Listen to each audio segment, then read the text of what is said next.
ہے، نیکی کرنا چاہتی ہے، اس ایج میں آ کے وہ نماز پڑھتی ہے، نیکی کی باتیں سنتی ہے، ماں کہتی ہے ذرا یہ کپڑا پہنو کتنا اچھا لگتا ہے، تو وہ اس کو ماڈرن کپڑے پہناتی ہے۔ جب بچی کو ایک مرتبہ ماں نے اس ونڈو کے ٹائم میں ٹی وی بتا دیا، فیشن سکھا دیا اور ایسی باتیں تم بڑی کیوٹ لگتی ہو، بڑی پیاری لگتی ہو، اور وہ بچی اس لائن پہ پڑ گئی اور اس کی ونڈو کلوز ہو گئی، تو بچی کے اندر یہی کچھ ہوگا، وہ ایک سے افیئر کرے گی، پتہ چل گیا پھر دوسرے سے کر لے گی، پھر چھپ کے تیسرے سے کر لے گی، حتیٰ کہ ماں باپ شادی کر دیں گے، وہ شادی کے بعد بھی افیئر کرتی رہے گی۔ ہمارے تو تجربے میں یہ بات آئی کہ 2-4 بچوں کی مائیں بھی بن جاتی ہیں، ساتھ افیئر بھی چل رہا ہوتا ہے، حتیٰ کہ بچوں کی شادیاں بھی ہو جاتی ہیں، ماں کے پھر بھی افیئر چل رہے ہوتے ہیں۔ یہ سارا راستہ جو طے ہو رہا ہے یہ اس وجہ سے کہ اللہ نے جو فطرتاً اس کے دماغ میں ایک ونڈو بنائی تھی حق اور باطل کی، نیکی اور بدی پہ آنے کی، اس وقت ماں باپ نے اس کو نیکی پر لانے کی بجائے ماں باپ نے اس کو بدی پر لایا تھا۔ اس کو انہوں نے سمجھا تھا ہماری بیٹی انگریزی پڑھے گی، کالج میں پڑھے گی، ماڈل بنے گی، اچھی، جب اس راستے پہ چڑھا دیا اب ساری عمر رونا نہیں تو پھر اور کیا کرنا ہے۔ تو یہ عمر کی جو ونڈو ہے یہ بہت زیادہ اہمیت رکھتی ہے۔ جو لوگ اپنے بچے کو جماعت میں بھیج دیتے ہیں،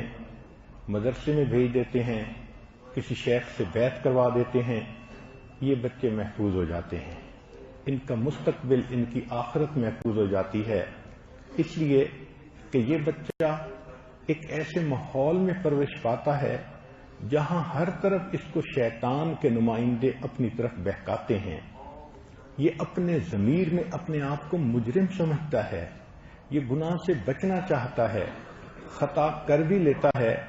تو اس کا ضمیر اس کو ملامت کرتا ہے، چنانچہ ماں باپ کی دعائیں، شیخ کی دعائیں اس گناہ کی دلدل سے اس کو نکال لیتی ہیں۔ اس لیے کہتے ہیں کہ ہمارے بڑوں کی دعائیں ہمارے گرد پہرا دیا کرتی ہیں۔ تو یہ جو زندگی کے 11 سے 13 سال کا وقت ہے یہ لو ونڈو کھلنے کا وقت ہے۔ لو کا مطلب ہمیشہ غیر عورت کی محبت نہیں، لو سے مراد اللہ کی محبت ہے۔ تو چونکہ پتہ نہیں ہوتا اس لیے شیطان اس کا رخ اللہ کی بجائے مخلوق پر لگا دیتا ہے۔ پھر جب عمر 20 سال ہو جاتی ہے تو 20 سال کی عمر میں اس نوجوان کے اندر ٹیسٹسٹیرون اتنے زیادہ ہوتے ہیں کہ اس میں ایک مردانہ پن آ جاتا ہے، چنانچہ اس میں مقابلہ بازی کی عادت آتی ہے، یہ جیت کو پسند کرتا ہے، کوئی کمپٹیشن ہو جیتنے کی کوشش کرے گا، کوئی ایگزام ہو فرسٹ آنے کی کوشش کرے گا۔ تو اس میں 2 چیزیں آ جاتی ہیں، جدت پسندی اور جیت پسندی۔ جدت پسندی کہتے ہیں کریٹو مائنڈ، چنانچہ یہ بچہ اس عمر سے سائنسدان بن جاتا ہے، یہ بچہ اس عمر سے نئے نئے آئیڈیاز کی ریسرچ کرنے کا عادی بن سکتا ہے۔ اور دوسرا ہے جیت پسندی کہ کسی بھی کمپٹیشن میں ہو تو یہ فرسٹ آنے کی کوشش میں لگ جاتا ہے۔ لیکن 20 سال کی عمر میں بچے کو تعریف سننے کا شوق ہو جاتا ہے کہ میری اچیومنٹس پہ مجھے اپریشیٹ کیا جائے۔ اب اگر ماں باپ اپریشیٹ نہیں کریں گے، ڈانٹیں گے، باتیں سنائیں گے، تو پھر کسی نہ کسی لڑکی کی طرف چلا جاتا ہے اور وہ لڑکی اس کو کہتی ہے جانو تم تو بڑے خوبصورت ہو، آنکھیں بڑی پیاری ہیں، تو بچہ انوالو ہو جاتا ہے۔ تو اس ایج کے اندر بچے کو تعریف سننے کا خبط ہوتا ہے، اور جو بری لڑکیاں ہوتی ہیں وہ تعریف کے ذریعے ہی ان کو اپنے اور قریب کر لیتی ہیں۔ پھر جب یہ بچہ 20 سے اوپر جاتا ہے تو اس کے اندر احساس برتری تو ہوتا ہی ہے،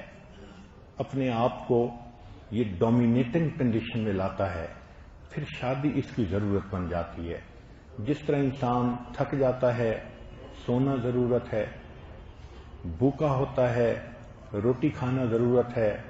پیاسا ہوتا ہے، پانی پینا ضرورت ہے، اسی طرح یہ بلوغت کی ایسی عمر ہے 20 سے اوپر کہ شادی نکاح اس کی ضرورت بن جاتی ہے۔ جو اچھے ماں باپ ہیں وہ پھر اس عمر میں بچے کو مناسب رشتہ ڈھونڈ کے شادی کر دیتے ہیں، تعلیم بھی چلتی رہتی ہے، باقی کام بھی چلتے رہتے ہیں، روکتا تو کوئی نہیں کہ تم پڑھو نہیں، مگر شادی ہوگی تو اس کے بعد بھی بچہ پڑھ سکتا ہے، مگر عزت محفوظ رہے گی، فتنوں میں گرنے سے محفوظ رہے گا، یہ بچہ نیک بن کر زندگی گزارے گا۔ آج کل کا ایک ڈیلیما یہ ہے کہ ماں باپ کہتے ہیں پہلے تعلیم مکمل کرو، اب سی اے بننے کے لیے 26-27 سال تک اس کو کنوارا رہنا پڑتا ہے۔ جو بچہ 14 سال کی عمر میں جوان ہوا، کیا 26 سال کی عمر تک وہ پاک دامن رہے گا؟ جبکہ وہ یونیورسٹی کی لڑکیوں کو بھی دیکھتا ہے، پھر کئی مرتبہ تو ماں باپ بیرون ملک بھی بھیج دیتے ہیں، تو بیرون ملک بھیجنے سے اس کے لیے گناہ کرنا اور بھی آسان ہو جاتا ہے۔ آج کل تو ایک نئی مصیبت ہے کہ جوان نوجوان بیٹیوں کو یونیورسٹی پڑھنے دوسرے ملک اکیلے بھیج دیتے ہیں۔ اب کارنامے نہیں کرے گی تو پھر کیا کرے گی؟ یہ الگ بات ہے کہ وہ اتنے کامیابی سے یہ کارنامے کرتی ہے کہ ماں باپ کو خبر ہی نہیں لگنے دیتی۔ حقیقت کھل جائے تو ماں باپ کا رو رو کے حال برا ہو کہ ہم نے پیسے خرچ کر کے اپنی بیوی کو کس گند میں ڈال دیا۔ اللہ ستار ہے، وہ ستاری کر لیتا ہے۔ لا الہ الا اللہ، لا الہ الا اللہ، لا الہ الا اللہ، لا الہ الا اللہ، لا الہ الا اللہ۔